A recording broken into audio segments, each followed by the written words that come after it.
Hey guys, today you're going to finish the purple paper that we started earlier this week. We should be on medians and altitudes right now. Medians are the lines that are drawn from a vertex or a point on the triangle to the midpoint on the opposite side. I want you to remember the formula for a midpoint. That formula is you add your x's,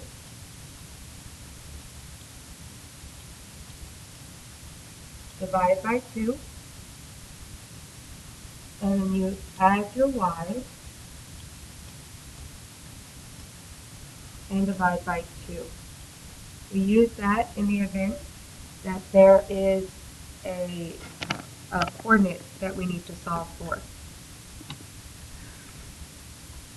Now, where those medians meet up, where they intersect, this spot right here, that's called your centroid.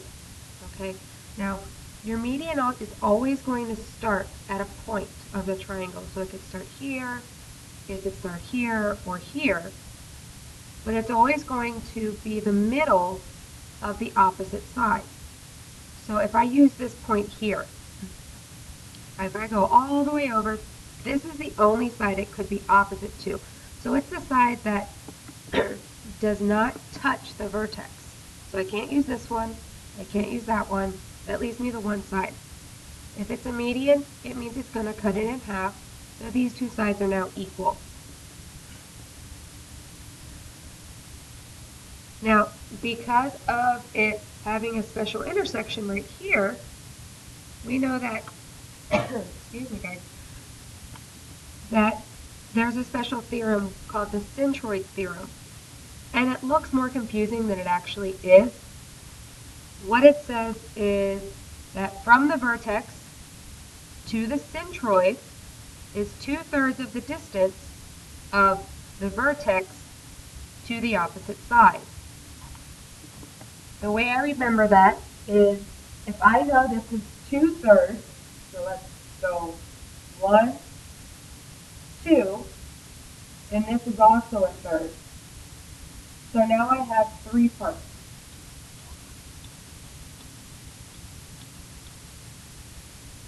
If I have 3 parts, then I know whatever my total distance is, so from here to here, I can divide that number by 3 to find out how much each part is. For example, if I know the total distance is equal to, let's say, 15, then I take that number and I divide it evenly among my 3 parts. This is equal to 5. Because this is equal to 5, I know that each one of these parts, so part 1, this is 5. Part 2 is also 5. And then I have part 3 is also 5. Something I want to point out is that this distance here is twice as big as this distance here. So I have my long distance is equal to 10, and my short distance is equal to 5, that single part that we found.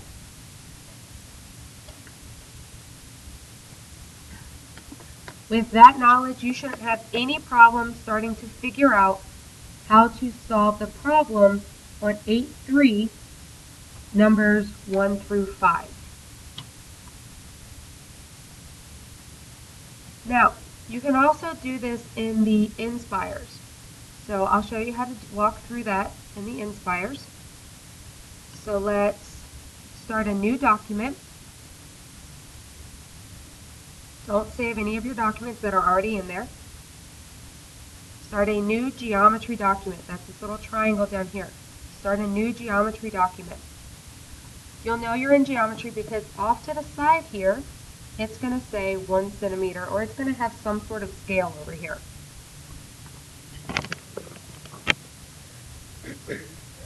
I want to go to Menu,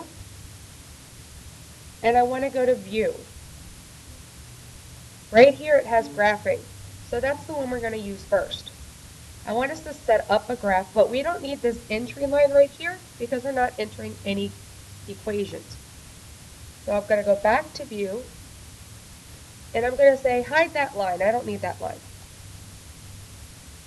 Now that I have my graph, I can make some sort of triangle, and we can find the centroid. Now you can go to Menu. Now we're going to spend a lot of time in this tab right here, Geometry. In Geometry I have Shapes, and we're going to draw a triangle. Let's say I want to draw here, and before I move from this point, I'm actually going to label it. So once I've set my point down, before I drop my next point, I'm going to call this point A. So I just type in the letter A. Then I drop my next point, and I'm going to type in B. Drop my third point, and I'm going to call that C. Notice that it closed up my triangle for me. I didn't have to go back through and draw any lines. All of this is done for me. Now, since I'm looking for a centroid, that means I need to find the median. If I'm looking for the median, it means I need a midpoint.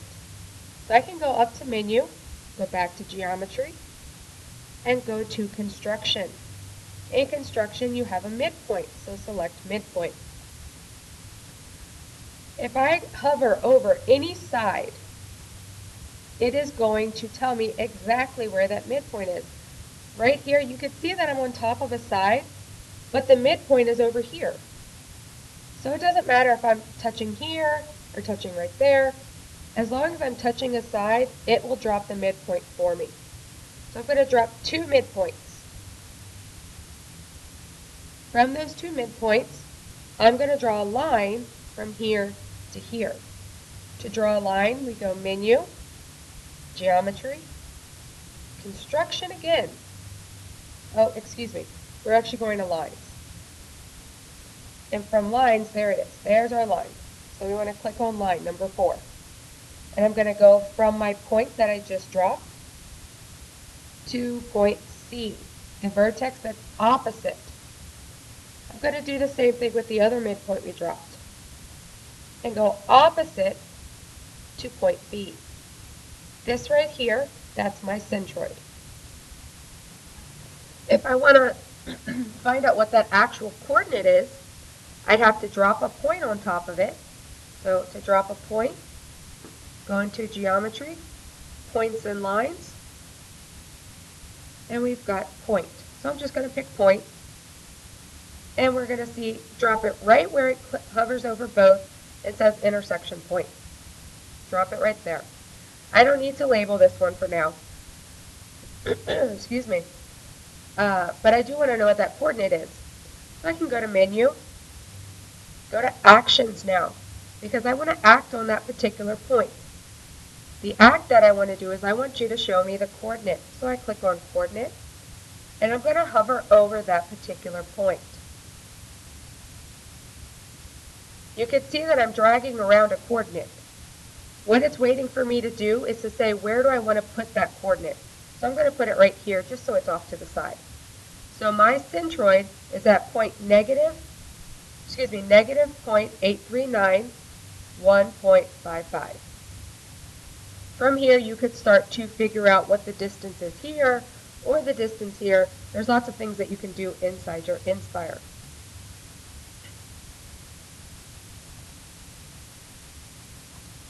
Now so this is all of this. So if you need it, you feel free to rewind back to this particular page so that it can help you. And I'd like you to go ahead, work on 8.3, numbers 1 through 5 for about 10 minutes. All right, hopefully you had a pretty decent understanding of that. Now we're going to work on altitudes. I want you to think of altitudes like you would an airplane. Your altitude is going to be how high your plane goes up and then comes down. Okay? Your altitude would be, say, if your plane is here, it's going to go straight down. Okay? Not that the plane is going down, but just how far up from the ground it is. We are going to, which means we're going to have these perpendicular areas. Your altitude is also the height of your triangle. Your height is always at a 90-degree angle. So I went ahead and I drew the altitudes for this particular triangle. And what I want you to notice is all of these go through a point, through a vertex of your triangle, and they make a 90-degree angle. All of them. Where they meet up, this is called your orthocenter. There aren't any special theorems that go along with this. What's important about this is to remember that they are perpendicular lines through a vertex. Okay? We can do that through our inspires as well.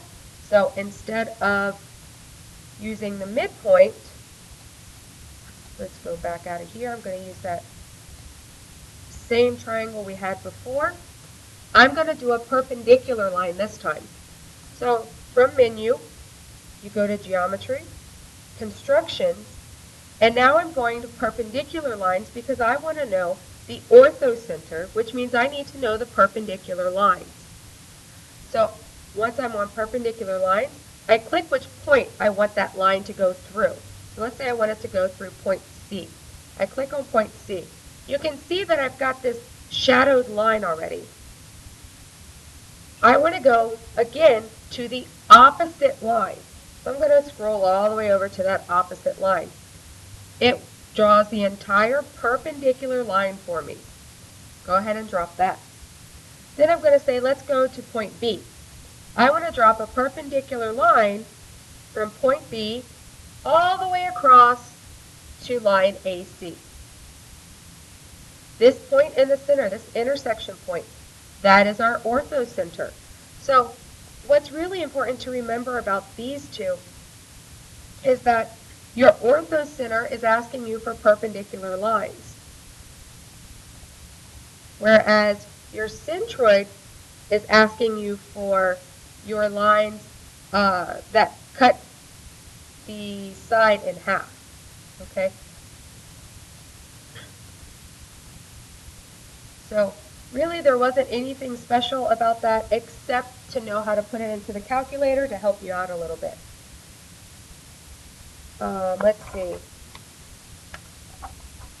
I think that we will get to this section after you do your 5 minutes for number 6 and 7. So go ahead and finish 6 and 7 now.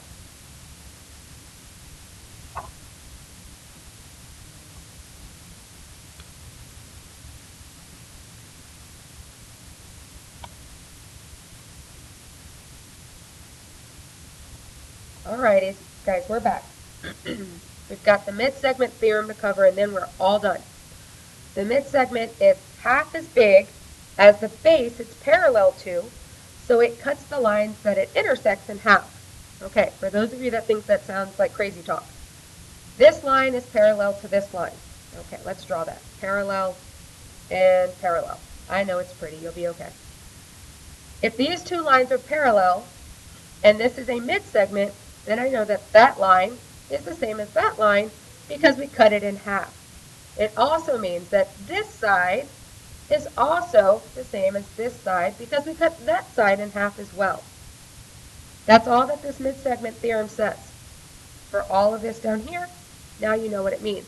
So if this side down here, excuse me, if this side down here is 24, then I know that the mid-segment is going to be 12, and vice versa. If I know that this angle over here is 47 degrees, because this line and this line are parallel, I know that this angle here is also 47 degrees. We've actually got two similar triangles here. We've got this big triangle here. And then I've got this little triangle right here. And these two triangles are in fact similar. So let's say that we have a line that is in fact not parallel to its base. So it's not parallel to this side right here. Hopefully that's pretty obvious to you, which means that this side is not congruent to this side, which means this side here is also not congruent to this side right here. What this is basically saying is that line is not parallel.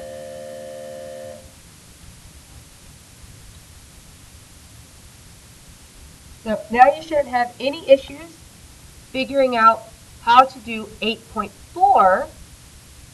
And if time remains, I want you to go ahead and finish 8.4. If there's no more time or you need more time to finish the worksheet, finish it over the weekend and bring it back to me on Monday. All right, guys, have a great day. Well, a great weekend.